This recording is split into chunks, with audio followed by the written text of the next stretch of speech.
Thank you, Dean Minnow. Good afternoon, everyone. Hi, Mom. My name is Connie Sung, and it is my absolute delight to introduce our second Class Day speaker, Miss Mindy Kaling.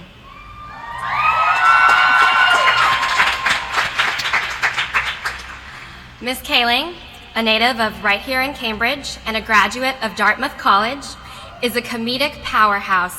She is a quadruple threat, an actress, comedian, writer, and producer. She has received popular and critical acclaim for her work on NBC's The Office, where she was beloved for her role as Kelly Kapoor, and for which her achievements as a producer were recognized with an impressive 5 consecutive nominations for the Primetime Emmy Award for Outstanding Comedy Series. Ms. Kaling is also the creator, showrunner, and star of Fox's The Mindy Project, another popular comedy series that has garnered numerous accolades. Ms. Kaling's body of television and film work not only makes us laugh until it hurts, but it is also infused with smart social commentary. As one of the few women of color to headline her own American network television show, Ms. Kaling has broken barriers in the entertainment industry. Last year, like Mr. Barara, she too was named one of Time Magazine's 100 most influential people in the world. So it seems that we have no shortage of people of influence on our stage today, on one side of the stage. Now, I would call Miss Kaling a personal hero of mine, but I've read her book entitled, Is Everyone Hanging Out Without Me? And Other Concerns, which, by the way, is a hilarious book. And it turns out that she doesn't like it when people tell her that she's their hero. Apparently, it makes her feel like 10,000 years old. So, although I won't use the term hero, I will note that Ms. Kaling has amassed quite a following here at Harvard Law School. We tuned in faithfully as the Mindy Project began in the fall of 2012, and as The Office ended in the spring of 2013. As many of you know, certainly all of the students here know, law school is not an environment that is necessarily conducive to relaxation or to sanity. So we are incredibly grateful that Ms. Kaling, through her work, has provided us with much needed comic relief, insight, and inspiration during these last few years. Ms. Kaling has stated on multiple occasions that she is, quote, obsessed with justice. Well, it seems that she has come to the right place today to find some like-minded people. Please join me in warmly welcoming Miss Mindy Kaling.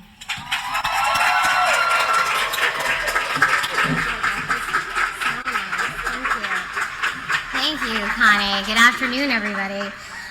Graduates, parents, faculty, this is really such a remarkable day, obviously for you, but also for me. Because after spending a life obsessing over true crime, the impossible happened. I was asked to speak at the Harvard Law commencement and accept an honorary legal degree. Yes. Isn't that the American dream? Me, Mindy Kaling, daughter of immigrant... So there's no extra one. You're not getting Okay. Just that. Oh, no, okay. Okay, so apparently, there's little miscommunication. I am no longer Mindy Kaling, Esquire, attorney at law, comedian, actress. That's cool. No, I'm just supposed to stand up here and give funny remarks and then I'm supposed to sit down. That's okay. That doesn't seem fair, but that's okay. I'll do that. I know what you're probably thinking. Mindy Kaling? Why did they ask her? She's just a pretty Hollywood starlet. What does that quadruple threat know about the law? Sure, she seems really down to earth and pretty in like a totally accessible way. And yeah, she was on People Magazine's Most Beautiful People list this year and also in 2008, but what intelligent remarks could she possibly make about the law? She's probably too busy doing shampoo commercials, but I'm not too busy, you know? In fact, I would kill to do a shampoo commercial. So if anyone from L'Oreal is out there, please just Snapchat me after this.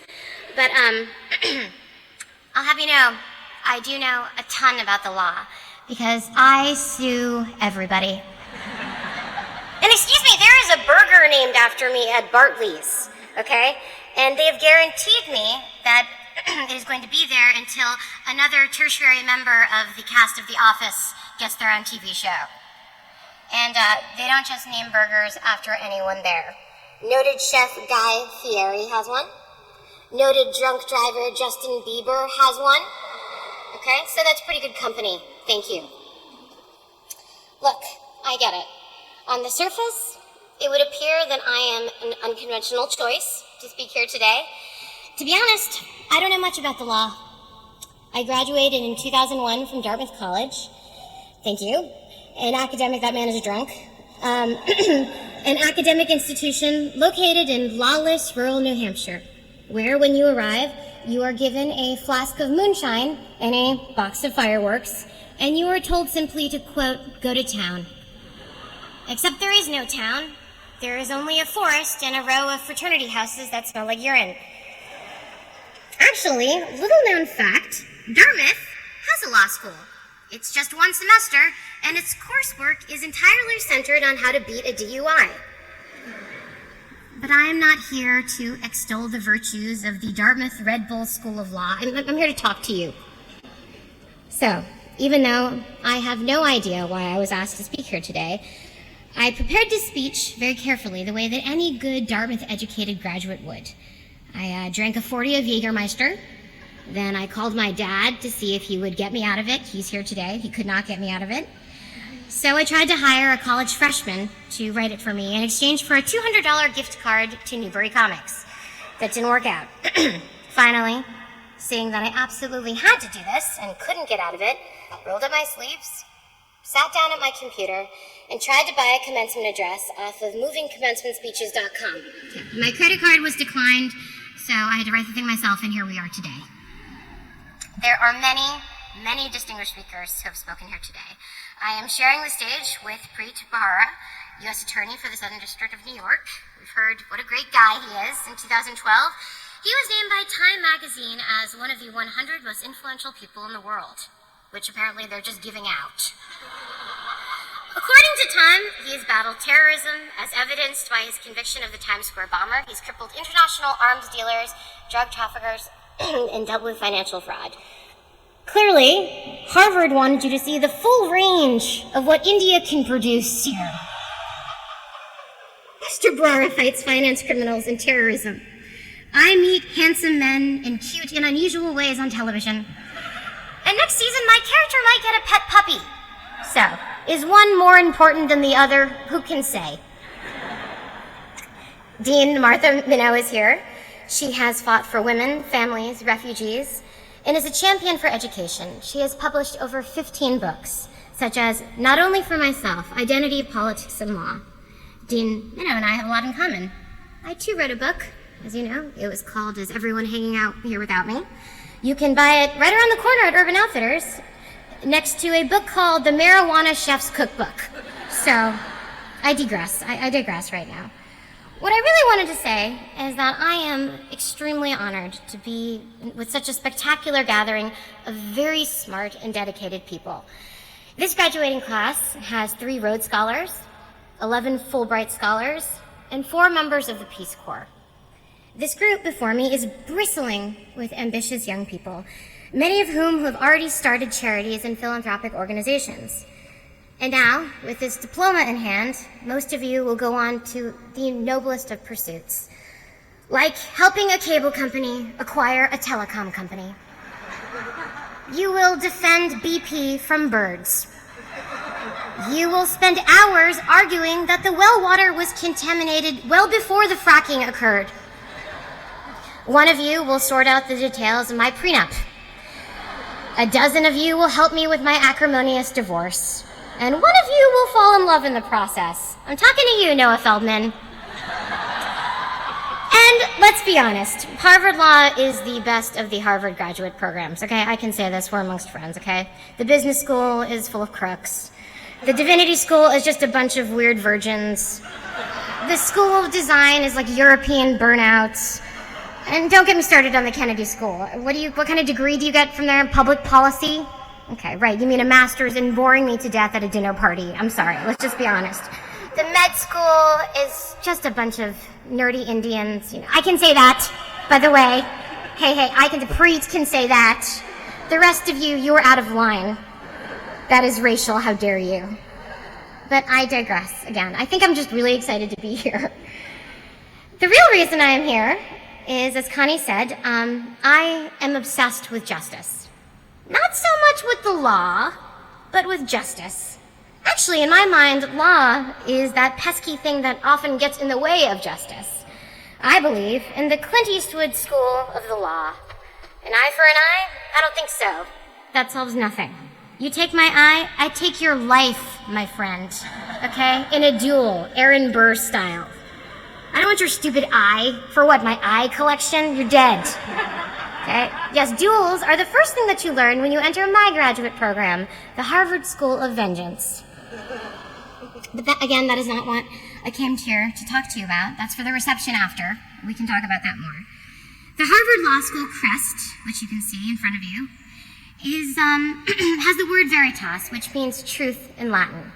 I know this because though I have been known as Mindy my whole life, my first name is actually Vera, which also means truth. It's true, it's actually too boring to make that fact up. And if you look at the crest, you'll notice that under this hallowed word, there are 3 bunches of asparagus. Because asparagus is the tallest and the proudest of the vegetables, the pillar of the vegetable kingdom, and it's like the lot. Okay, that is not asparagus. That is wheat, which makes also not a ton of sense either. Okay, well, that was like 3 pages of my speech. Nope. Okay, that's a callback to asparagus. I have this really funny run about hollandaise. You'll never get to hear that. This isn't going anywhere. I'm going to move past trying to make sense of your crest, which makes no sense. Harvard Law has an incredible number of illustrious alumni. President Barack Obama attended Harvard Law, or so he says. Elle Woods went here from the trenchant documentary Legally Blonde. It's a very moving film. Dean, Minnow, you should check it out after you read my book, actually. 6 of the 9 Supreme Court justices are graduates of Harvard Law. The other 3, I don't know where they went. I think it was like University of Phoenix. I'm not sure. No. As we all know, they attended your friendly rival, Yale Law School. Okay, can we take a moment to talk about this rivalry, everybody? I know that you have a chip on your shoulder, okay? Yale Law is always number 1, and you are always number 2. Sometimes Stanford comes in there, bumps you down to number 3. But listen, let me tell you something. From where I stand from an outsider's perspective, here's the truth. You are all nerds, okay? All of you. Except here's the difference. The only difference is that you are the nerds that are gonna make some serious bank, all right? Which is why I'm here today, to marry the best looking amongst you, okay? And back to this beautiful diploma, this Harvard Law degree. It's not just a piece of paper. You can do whatever you want now, and this institution will follow you everywhere, okay? If you kill someone, you are the Harvard Law murderer. If you are caught in a lewd act in a public restroom, you're the Harvard Law pervert, my friend. And then you can represent yourself, and you'll probably get acquitted because you went to Harvard. Okay? In fact, the only downside of this degree is when you run for Senate, you will have to distance yourself from it to seem more like a regular person. Okay? You'll tuck in your flannel shirt into your freshly pressed jeans that you just bought, and still, this institution is going to haunt you.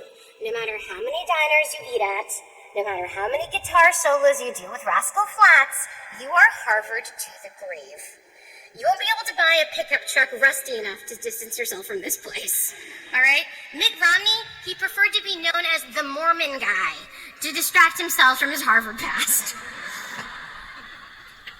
Now, I'd like to get a little serious for just a moment. I am an American of Indian origin whose parents were raised in India. My dad is actually here. They met in Africa, immigrated to America, and now I am the star and the creator of my own network television program. The continents traveled, the languages mastered, and the standardized tests prepared and taken for over and over again, and the cultures navigated are amazing even to me. My family's dream about a future unfettered by limitations imposed by who you know and dependent only on what you know was only possible in America. Their romance with this country is more romantic than any romantic comedy that I could ever write. And it's all because they believed, as I do, in the concept of the inherent fairness that is alive in America, and that here you could aspire and succeed. And my parents believed that their children could aspire and succeed to levels that could not have happened anywhere else in the world. And that fairness that my family and I have come to take for granted, and all Americans take for granted, is in many ways resting on your shoulders to uphold. You represent those who will make laws and affect change, and that is truly an amazing thing. And more than any of the others graduating this week from Harvard, what you decide to do in the next 5 to 10 years will affect the rights of people in this country in a fundamental way. I'm now at the part of my speech where I am supposed to give you advice. And I thought, what advice could I give you guys? You know, celebrities give too much advice, and people listen to it too much. You know, in Hollywood, we all think that we are these wise advice givers, and most of us have no education whatsoever. Actresses can become nutritionists, experts in baby care and environmental policy. Actors can become governors, pundits, or even high-ranking officials in religions made up a mere 60 years ago. For 2 years, I have played an obstetrician and gynecologist on TV, and damned if I don't think I can deliver a baby. So then I was thinking, well then, who should be giving advice? And the answer is people like you. You're better educated, and you're going to go out there in the world, and people are going to listen to what you say, whether you're good or evil. And that probably scares you, because some of you look really young. And I'm afraid a couple of you are probably evil. That's just the odds. And to be honest, it scares me, because you look like a bunch of tweens. I mean, this is ridiculous. Look at these kids in these suits. I mean, so please, just try to be the kind of people that give advice to celebrities, not the other way around. You are entering a profession where, no matter how bad the crime or the criminal, you have to defend the alleged perpetrator. That's incredible to me. Across the campus, Harvard Business School graduates are receiving diplomas, and you will need to defend them for insider trading or possession of narcotics, or maybe both if Wolf of Wall Street is to be believed. And the thing I find most fascinating is that you are responsible for the language of justice, for the careful and precise wording and all those boring contracts that I sign while I watch Real Housewives. You wrote the terms and conditions that I scroll through quickly while I download the update for Candy Crush. Terms and conditions are the only things keeping us from the purge, everybody. I don't read them. I just hit accept. iTunes may own my ovaries for all I know. Okay? Employees must wash their hands before returning to work. A lawyer wrote that. You have the right to remain silent. Anything you say can and will be used against you in a court of law. A lawyer wrote that. Mindy Kaling may not come within 1,000 feet of Professor Noah Feldman. A lawyer wrote that. Okay? These are predictions that we take for granted. Your dedication to meticulous reading is a tedium that I find just so admirable. You take words and you turn them into the infrastructure that keeps our world stable. The seductive Southern lawyers in John Grisham novels get all the glory. You're Noah Feldmans of the world. But the rest of you, you form the foundation of our day-to-day lives. It's backbreaking, and often there's not much glory in it. And in that way, a lot of you will become the quiet heroes of our country. However, those of you who go on to work for Big Pharma and Philip Morris, you will be the loud anti-heroes. And someone is certain to make an AMC series glamorizing you, so congratulations. But basically, either way, you can't go wrong. I look at all of you and see America's futures. Attorneys, corporate lawyers, public prosecutors, judges, politicians, maybe even the President of the United States. Those are all positions of such great influence. Understand that one day you will have the power to make a difference. So use it well. Thank you, graduates. Thank you, faculty, parents. Professors, families, everyone, thank you. Thank you, movingcommencementspeeches.com. Congratulations.